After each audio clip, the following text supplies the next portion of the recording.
నిరీక్షణ prayer house మరియు centre సంఘముల తరపున ప్రభు పేరిట మీ అందరికీ నా హృదయపూర్వకమైన వందనములు.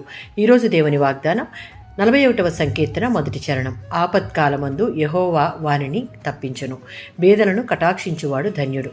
బలహీనుల పట్ల, నిస్సహాయుల పట్ల దేవునికి ప్రత్యేకమైన ఆసక్తి ఉంది. అవసరంలో ఉన్నవారి పట్ల ప్రేమపూర్వకమైన దయను చూపేవారిని ఆయన ఆశీర్వదిస్తాడు. మత్తయి సువార్త 5:7లో ఉన్నట్లు కనికరం కలవారు ధన్యులు, వారు కనికరం పొందుదురు అన్న వాక్యం ప్రకారంగా అవసరంలో ఉన్నవారితో దేవుని కనికరాన్ని పంచుకుంటే మనం కష్టాలలో ఉన్నప్పుడు ఆపత్కాలమందు దేవుడు మనలను కాపాడి ప్రతి ఆపద నుండి తప్పించుటకు సమర్థుడు. సామెతల గ్రంథం 19వ అధ్యాయం 17వ వచనం.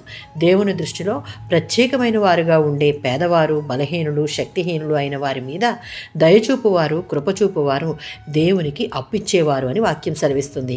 దేవుని దృష్టికి అట్టి రీతిగా నడుచుకుని వారికి దేవుడు తప్పక ప్రతిఫలం దయచేస్తాడు.